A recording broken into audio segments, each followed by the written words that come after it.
They told you presence was power. Be in every room. Answer every call. Prove yourself by being available. But you've noticed the ones who are truly obeyed are the ones you can never seem to reach. Doors close for them and somehow open for everyone else. Their silence moves the room. Their absence sets the price. You feel it like weather. They do less, and yet they weigh more. You wonder why. Absence is not a gap. It is an instrument. When you remove yourself, the human mind compensates by filling the void with value. Desire is a fever of imagination, and distance is the temperature that sustains it. Think of that product that sells out before it touches the shelf. Think of the person who never replies in the group thread, yet gets the loudest attention. Visibility invites consumption. Scarcity invites worship. The first is eaten. The second is studied. But what if the point is not to impress, but to edit? The powerful practice subtraction. They prune access, prune availability, prune explanations. They do not chase perception. They starve it until it comes to them. In markets, a limited run turns ordinary cloth into status. In relationships, a missed call turns indifference into intrigue. In politics, a well-timed retreat turns scandal into myth. Absence, used with discipline, does not reduce presence. It distills it. And in that silence, the truth whispers. Here's the part no one dares to admit. Poverty is forced presence. The poor are made endlessly reachable by bosses, by bills, by bureaucracy. Their hours are harvestable. Their time is a public commodity. They are summoned by shifts and forms, tethered to devices, audited by clocks. Wealth, in contrast, is the power to be selectively unreachable. It is control over the borders of the self. The rich do not merely hold assets. They own intervals, the spaces between events, the right to disappear without penalty. You, who've been taught to explain, to justify your moves, to be transparent so others can feel safe. But explanations are a kind of debt. Once you start paying, you must keep paying. The Machiavellian principle is simpler. Lead with thresholds, not narratives. A threshold converts you into a gate. A gate creates a line. A line manufactures a story in which your time becomes territory. People respect territory. They forget to question it because the border makes them negotiate with themselves first. And yet, the truth is darker. Absence can become a drug. The novice confuses neglect with strategy, indifference with power. That isn't mastery. That's laziness decorated as mystique. The art lies in calibrated withdrawal, being absent at the moments that multiply demand and present at the moments that convert it. If you vanish when commitment is due, you teach contempt. If you appear too long, you teach entitlement. The rhythm is everything. So you begin to practice. You respond later, but answer better. You attend few meetings, but decide many outcomes. You cut small talk, but devote full attention to critical conversations. You show up less, but when you show up, you alter the temperature of the room. Presence becomes an event, not a habit. A ritual, not a routine. The audience shifts. Those who want to consume you fade. Those who want to conspire with you remain. And in that silence, the truth whispers. Distance is also a mirror. It reflects the real appetite of others. The ones who value you for your usefulness will grow loud when access tightens. Their loyalty was only convenience. The ones who value you for your judgment will lean in with patience. Their interest was always long-term. Absence therefore sorts the crowd. It separates hunger from attention, respect from proximity. Your life acquires shape. But what if withdrawal offends? Let it. Offense is often the sound that entitlement makes when it is denied. You are not a public utility. You are a limited work of art. The frame is part of the painting. The velvet rope is part of the exhibit. Your calendar is a policy document, and policies teach people how to treat you. Here's your first awakening. Distance is not coldness, it is design. You are not rejecting the world, you are calibrating your borders so value can form. The world will call it arrogance, call it architecture. The effect is the same. Your words carry a heavier gravity, your decisions a greater mass. You've learned that to be desired you must become partially unavailable, not missing, measured, not invisible, indispensable through restraint. And in that silence, the truth whispers. Look at the headlines. Supply chain disruption, unexpected shortages, demand spikes. It sounds like weather. But when you peer beneath the surface, you find fingers on the thermostat. Containers held offshore. Warehouses full but delayed. Resources rationed like theater. The narrative suggests fate. The mechanics reveal choreography. You finally see it. Scarcity is often not discovered, it is designed. But what if this is simply efficiency? That's the mercy phrase the market gives itself. Efficiency, in practice, can be the art of creating the right amount of hunger. Price is not just information, it is a leash. Tighten it and watch behavior heal. Loosen it and watch loyalty wag. The masses learn to queue, to beg, to celebrate crumbs. They memorize coupons like prayers. They call it resilience. The architects call it calibration. And in that silence, the truth whispers. Here's the part no one dares to admit. Abundance exists, but access is curated. The poor possess time in tragic abundance, while access to leverage is scarce. They are asked for presence, not proof. They give hours, not equity. The wealthy invert the exchange. They grant access to their presence in tiny rations, while multiplying their claims on equity elsewhere. The result looks mystical. It isn't. It's accounting. Emotion oils the machine. Outrage flares, then burns out. Hope is announced, then deferred. A philanthropic gesture wipes the lens. A wing of a hospital built from profits harvested by withholding essentials. The crowd claps because charity feels like justice when justice is absent. Meanwhile, the architecture of scarcity survives untouched. The show goes on. And yet, you ask, where is responsibility? It's diluted on purpose. Across boards, across shells, across time.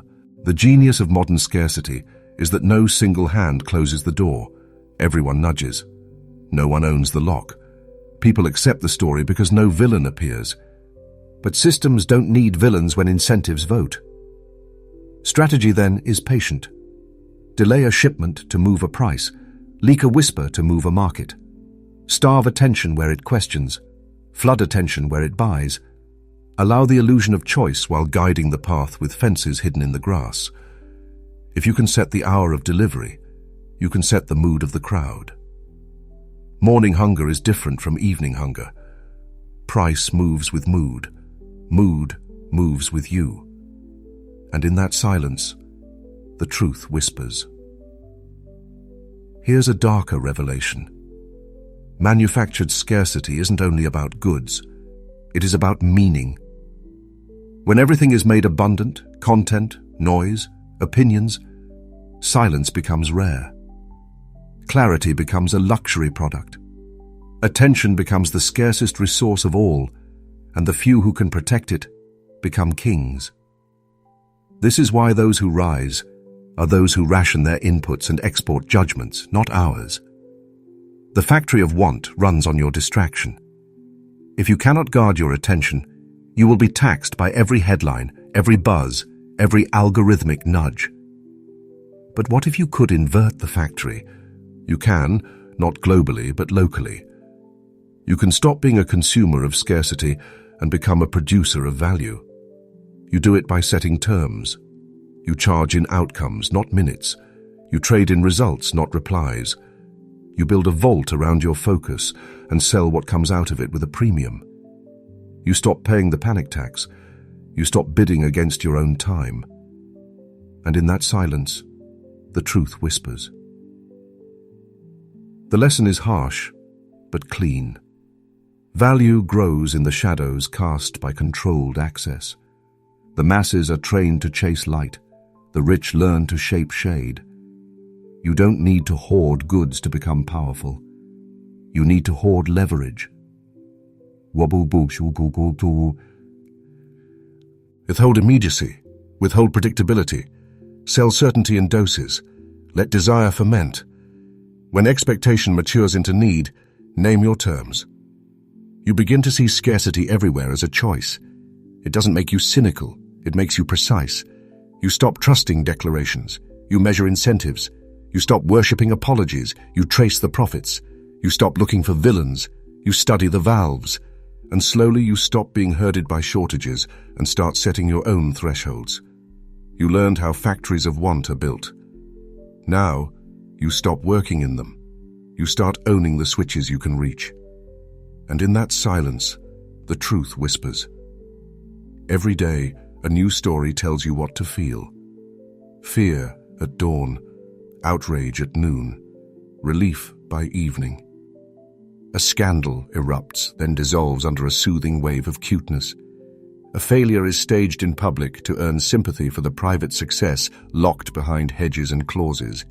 You sense the pattern. The emotion arrives before the fact is understood.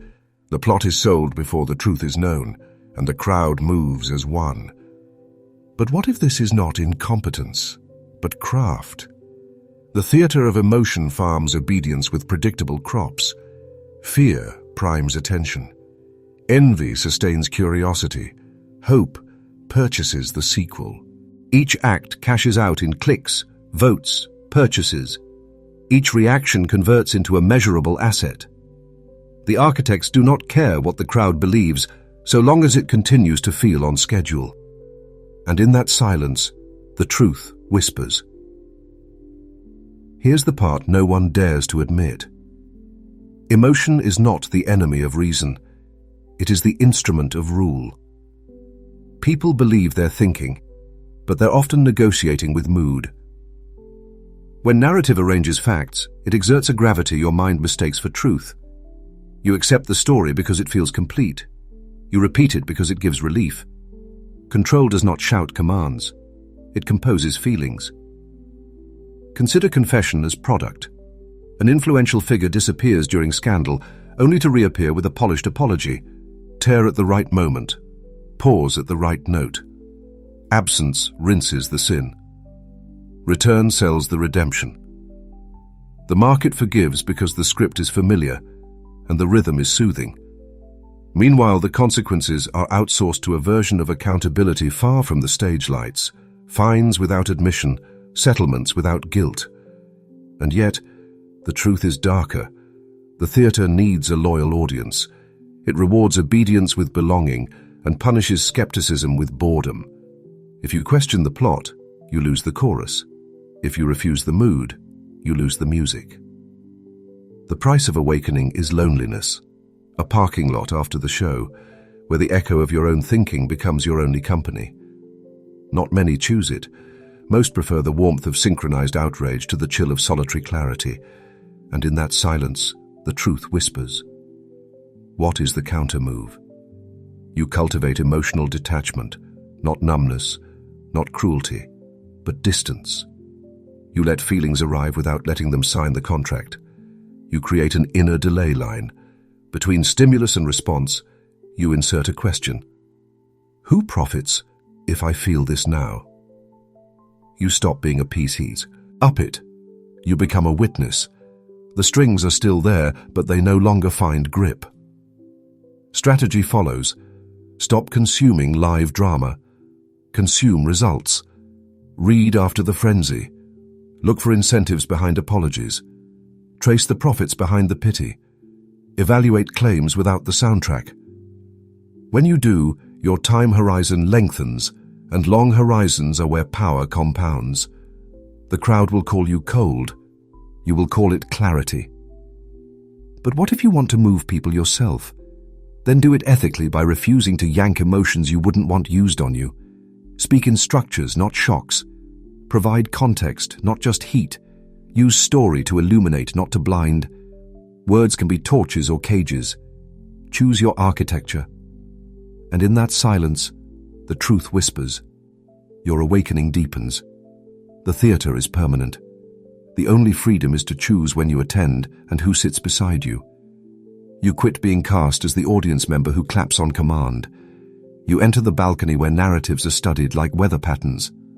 The rain still falls, the wind still moves.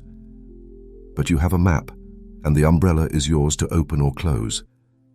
You've been told to network, to be seen, to become a brand. But brands are billboards for sale. The truly powerful don't market themselves. They design their unreachability. They sign through proxies. They own through shells. They appear through foundations. Their influence is ambient, like pressure you cannot see but feel in your ears. But what if withholding is not cruelty, but geometry? The wise arrange their lives as a fortress of thresholds. 4 verbs become your architecture: delay, delegate, dilute, disappear. Delay converts others' urgency into your discount. Delegate ensures fingerprints are never singular. Dilute risk across vehicles until blame evaporates. Disappear at the moment of appetite, return at the moment of gratitude. This is not evasion. It is positioning. And in that silence, the truth whispers. Here's the part no one dares to admit. Availability is the currency of the replaceable. If you can always be reached, you can always be used. If you respond to everything, you've announced you stand for nothing. Attention is finite. Identity is defined by what you deny. You are not hard to find. You are costly to approach. The difference is everything. You begin to design invisibility, not as secrecy, but as filtration. You respond through layers. You automate low-stakes requests. You train your world to ask better questions before they earn your answers. You remove your footprints from places where they serve no strategic purpose. You stop measuring your worth by how much you can be seen. You measure it by how much you can move without being noticed. But what if people think you're arrogant? Let them think. Arrogance is a costume critics put on you when humility becomes expensive for them. You are not here to be consumed. You are here to compound. Compounding requires darkness, quiet rooms, long thoughts, unshared drafts, deals that ripen out of view. When fruit is still green, hands are a hazard. Protect your orchard. And in that silence, the truth whispers. The systems that reward invisibility are not accidents. They are invitations. Tax codes with secret hallways, policies with revolving doors, platforms with throttles disguised as terms of service. Navigating them does not make you immoral. It makes you literate. You can build without announcing. You can move without explaining. You can own without presenting your wrists for handcuffs built from public opinion. Here's a darker insight. Every time you explain yourself to the wrong audience, you surrender a piece of leverage. Explanations are not free. They are assets converted into comfort for others. Learn to answer with criteria instead of stories. These are the terms. This is the timeline. This is the outcome. If someone needs your biography to accept your boundaries, they're not negotiating. They're fishing for your center of gravity. But what if you fear isolation? Withholding is not isolation. It is curation. You still choose intimacy, but you grant it to the few who protect your focus and guard your reputation like their own. You build an inner circle that speaks in outcomes. Fewer voices, higher signal. Fewer touches, deeper trust. Your life becomes auditable to yourself, even if illegible to the crowd. And in that silence, the truth whispers. You cultivate an inner desert. Compliments cannot germinate. Insults die of thirst. In that climate, your decisions are not reactions. They are designs. You are no longer the weathered by gusts of opinion. You are the architect of windbreaks. Withholding is not about starving the world. It is about feeding your strategy. From the outside, it looks like distance. From the inside, it feels like composure. At the end, you discover something unsettling. The terrain rarely changes. The map does. Labels shift. Definitions melt and reform. The few who can rename things control how the many move. Call extraction growth, austerity discipline, debt opportunity. The crowd travels where the lines tell them to, then thanks the lines for safe passage. You thought power was about seizing territory. It is about authoring legend. But what if you could redraw your own legend? You start by refusing inherited definitions. Success is not busy. Wealth is not display. Influence is not followers. You choose terms that cannot be faked. Ownership, cash flow, decision rights, time freedom. You declare metrics that cannot be gamed by applause. Agreements that hold when cameras are off. Reputations that survive microwaves of scandal. Friendships that co-sign your silence with their own. And in that silence, the truth whispers. Here's the part no one dares to admit. Most people live inside maps they never authored, arguing over streets someone else drew. They fight strangers on borrowed names. They cheer for teams that would never recognize them. They spend their lives commuting through narratives designed to toll them at every exit. Liberation is cartographic. You learn to draw. Strategy now takes a sharper edge. Pick arenas where you can define terms. If the rules sterilize your leverage, leave. If the legend hides your contribution, rewrite it. If the map taxes you for every step, build tunnels. Do not brag about the land you do not own. Own the contracts, the clauses, the definitions that convert motion into yield. Position so that others must step into your framework to advance their goals. When they do, you earn while they move. But what if they accuse you of manipulation?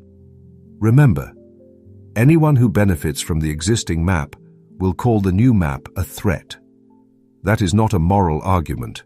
It is a signal that you have touched the blueprint. Stay calm. Speak in definitions, not defenses. Make your naming precise and your thresholds public. Transparency is not exposure. It is clarity of terms. Let the old world rage about vibes. You move with words that bind. And in that silence, the truth whispers. Application is austere and practical. Write your personal constitution, what you trade, what you never trade, what your time costs, what your silence means. Publish it to yourself so you can enforce it without apology. Learn the language of contracts, because contracts are maps that money obeys. Rename your priorities in private until your behavior believes them. This is how identity shifts, from performer to author, from audience to cartographer. The conflict will arrive, as it must. Awareness costs belonging. Old circles will say you changed. They are correct. You stepped outside the drawing and saw the pen. You will miss the chorus sometimes. You will miss the easing warmth of being told what to think. But that warmth was a blanket soaked in debt. The cold air is cleaner. It stings, then clarifies. And in that silence, the truth whispers. Your evolution completes not with conquest, but with comprehension. You do not need to dominate others. You need to dominate your definitions. You need to control the lenses through which your actions are judged. Mapmakers do not chase crowds. They host them. They set the legend, price the passage, and decide where unknown territory begins. In the end, the awakening is simple. You learn to live beyond the edges of maps drawn by other hands. You stop seeking permission to redraw your life. And in that silence, the truth whispers. You have seen what distance can do, how absence turns to gravity, how scarcity is staged and emotion is farmed. You've watched the strings. You've felt them tug. And then, one by one, you learn to cut them. If you've come this far, you already sense the pattern. Power is not speed. It is silence, not presence. Precision. It is maps, not miles. Terms, not noise. Thresholds, not applause. So stay with this circle of thought. Choose clarity over spectacle. Choose leverage over motion. Each time we meet, we draw a cleaner map of wealth, of focus, of self. Subscribe, not for content, but for consciousness. Not to join a crowd, but to step beyond it. This is a quiet rebellion against distraction, a fellowship of those who would rather own their definitions than rent their attention.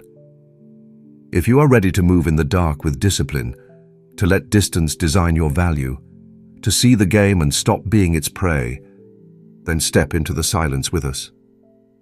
And listen, the truth still whispers.